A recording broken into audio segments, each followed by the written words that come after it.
Hey guys, Ron here, and for some time now I've been creating Fakemon using wacky challenges. One sort of popular challenge on my channel is where I create Fakemon with the help of 9 other Poketubers, all of whom give me an attribute for the Fakemon like its type or body shape, and none of them know all the attributes that are given. When my viewers witnessed that for the first time, they wanted in. They asked what if they could give me all the attributes and traits of the Pokemon and I created. How do we do that? Well, on stream of course. But with hundreds of people yelling at me various concepts and requests, how do I filter out the good ones? I basically created some Fakemon on stream with viewers donating to get their ideas into the Fakemon. They could donate to influence the individual body parts, facial features, personality, colors, stats, abilities, and powers. And for the viewers in the chat who didn't have the ability or desire to donate, they could influence the super chatters to donate with specific requests. So if anybody in the chat wants to give my Pokemon a big butt, someone would eventually donate representing the entire chat. It's just natural. There were a bunch of bidding wars for body parts and the type that the Pokemon would be. It was super fun. Since the prices and format kind of changed a bit between the multiple streams that I made these Fakemon in, here is a simplified version of the donation chart. For a bit of coin, you can add, remove, or bring back an attribute like a beak or a tail.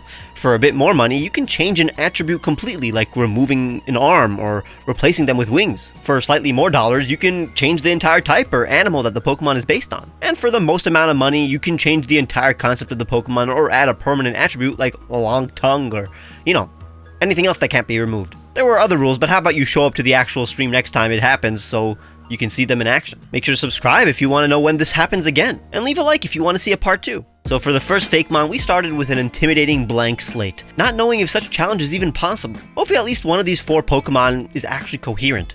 So our first donator, Anthony, gave us the base typing of the Pokemon, Poison Flying, to start with. Then Poi Studios gave us a hefty amount for the body shape of an anglerfish. Wolfie gave us a narcissistic personality. Jamcal donated to give us the idea that it propels itself using toxic gas, combined with Super Commando's idea to make its fins made of chemical waste. It's actually coming together. Indigo wants crystals on it. Pragmagic joined us and donated to give us a really good idea that allows us to, incorporate the crystals, anglerfish, and poison type all together by giving it a crystal disco ball motif, so that this Pokemon represents light pollution. A very unique way to interpret the poison typing. But then the type was changed to Dark Fairy, so that goes out of the window. That's kind of how this challenge works. But then moments later, it was changed back to poison, but fairy this time, so as to not ruin the entire concept we were building. That's why I waited a bit to start the actual drawing. But let's actually begin drawing now. More donations will come in, so expect the design to keep on changing as I draw. That's what this challenge is all about. I'm gonna make it a round crystal ball, so it has a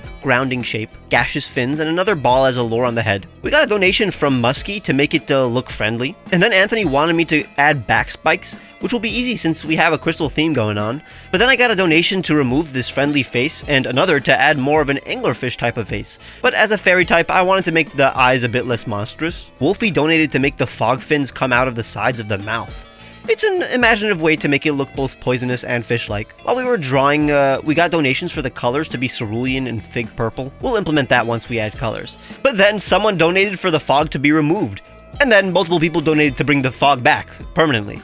Thank God. Then the next donation flipped the entire face by making the eyes buttons, and then another donation added a tail, which I made crystalline. After that, someone donated for the lure to look more like a football fish's tendril lures. Now I have a donation by Jamcal to make the fog look less like a cloud, and more eldritch and ethereal. Pragmagic came in, once again, demanding the lure look ethereal too. Finally, the viewers pulled together to remove the button eyes, but the viewers wanted me to replace it with one Cyclops eye that looks like a biohazard symbol. I got one donation to add triangle patterns and another to add stitches, so I combined them. The colors were then overridden to be the colors of a Cosmog, but then changed back to cerulean and fig, so this challenge is crazy. Check out Aromish, the purifying Pokemon, a poison fairy type, from aroma and fish.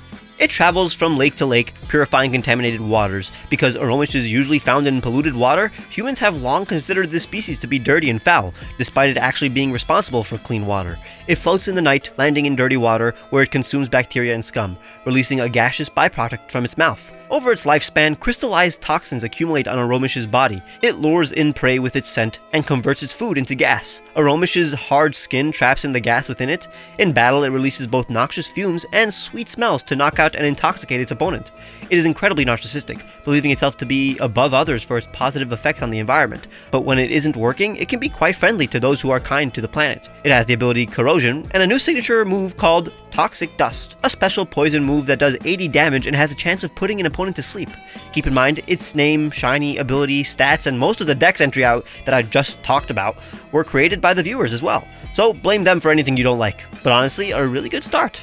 Kinda exactly what I expected from this challenge. Maybe even tamer, actually. New Pokemon completely from scratch, I don't know what it'll be. First we were given the Grass Fire type by Icy Cube, and then Fire Water, and then the Angry Teddy permanently gave us the animal Kangaroo. How exciting. But at the same time, we got a donation for a frog, so chat agreed to mix the two animals and put a little frog on the pouch of the Kangaroo, before Ragnarok made the type Fire Fighting. Chat wanted the lore to be that the water comes from the frog and fighting comes from the kangaroo. Let's begin designing. I'm starting by simply rendering a kangaroo with Pokemon proportions. As I begin doodling the frog, a donation demanded that I put a flower on the head. I did, and it became infinitely cuter. Another donation turned the legs into spring coils. Another frog was demanded. I inserted it into the pouch before a struggle began. One person asked to combine the two frogs to preserve the dynamic between kangaroo and frog, but then I was told to put the frog on the head, so that's what we're doing. A tadpole tail was requested before a spring tail was then demanded. Then excited anime star eyes were requested.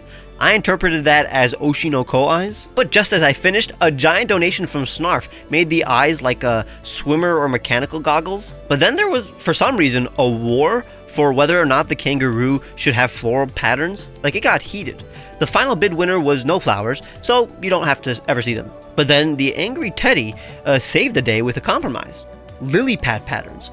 Makes sense with the frogs. I added waves and a lily pad to make the kangaroo look like the manifestation of a pond. The body was requested to be green and blue with purple frogs and rusted coil legs. Finding the right shade was a chore though. But then Squirtle Master Kenobi last minute changed the type to water steel. The shinies colors were requested to be pastel with silver coils. Say hi to Kangatoad, the spring Pokemon, a water steel type. Kangatoad protect tiny frog Pokemon by keeping them in their pouch during droughts and dry seasons. They share a close symbiotic bond with the ones that they care for. They are the brains to Kangatoad's brawn. They whisper strategies into Kangatoad's ears during battle, allowing for optimal plans and even coverage of Kangatoad's blind spots. The little ones shoot blasts of water at opponents coming towards their protector. The goggle-like eyes of Kangatoad allow it to see in any condition. The spring on their tail and legs enables Kangatoad to jump more than 10 stories high. The little ones on Kangatoad quite enjoy the ride. They have the hidden ability, Parental Bond, but their main ability is a new one called Hydro Gains. The donator wanted the ability to originally power up the fighting type moves during the rain, but that was before its type was changed to steel, so for now the ability powers up physical moves in the rain. Once again, everything you see here was made by viewers like you. While it's not that believable as a Pokemon, I'm in love with the character. Incredibly appealing trio. Next Fakemon is beginning as a Poison Rock type Pokemon. The type is always the best first attribute to be given. Some big mouse ears were requested. Then Hack Wolfen wanted the Pokemon to have multiple tails. Big claws with acid drippings was given before a giant donation from Anthony Strangio made the Pokemon a spider monkey. Now we have an actual concept. A long snout was given. Honestly, the multiple tails will make it look like a monkey with the silhouette of a spider. So that the limbs and tails look cohesive, I'm making the acid claws super long and hook-like the sharp poisonous tails. Its face is basically that of a rat with the body of a monkey. Keep in mind that it's still a rock type, so jagged, sharp body parts was what I opted to give it. Then we got a huge donation to change the base animal into bat. Thank God it already kind of looks like one. All I have to change is the angle of the ears, the shape of the nose, and the arm configuration. A scowl with fangs was requested, and then a scar over the eye. Keep in mind, it's not a flying type, so I'm not giving it like bat wings. I'm making it look more like bats when they're crawling around. A Black Widow hourglass symbol was given to me, and I was told to apply a stroke to the symbol as well. I don't know why. A maroon and gold color scheme was requested, with a black, white, and pink shiny, specifically akin to Juri from Street Fighter. Beware, Bactyl, the Callous Pokemon, a Poison Rock type from Bat and Fractal. Bactyl are hard-working Pokemon who command their young, unevolved forms with a rock-hard fist. They are incredibly intelligent and able to come up with complicated strategies under pressure. Each of its tail is able to move independently, allowing Bactyl to fight multiple opponents at once, or even reprimand multiple lackeys. Their tail and claws secrete a poison that petrifies opponents. The troop under Bactyl's command can't help but obey, as they are mesmerized by Bactyl's presence and intellect. They have a new ability called Manipulate. It's a special version of Intimidate, lowering the special attack of opponents upon being called out. Its hidden ability is Toxic Debris. I love the shiny. It's probably the one that looks like a Pokemon the most so far. Technically, everything came together. It's missing one element that Pokemon have, which is something to balance out the edgy details. But nope, my viewers wanted to go all in with intimidating look, giving it a scar, fangs, and red color scheme. That's the challenge. It's whatever the viewers want. Okay, here's what's happening with the last mon. We began with a huge permanent donation to make the base of this Fakemon some kind of reptile-bird hybrid to highlight the relationship between birds and crocodilians, so I decided to make it a dragon with the body of a goose. Then we have another permanent attribute, a television set for a head with antennas. That's when chat collectively got someone to donate to make the Pokemon a permanent ghost steel type so that this TV head would make sense. I'm gonna make it a poltergeist that controls a bunch of electronics and metal objects that make up the body. Then I got a donation to have an Oni mask face inside the TV screen.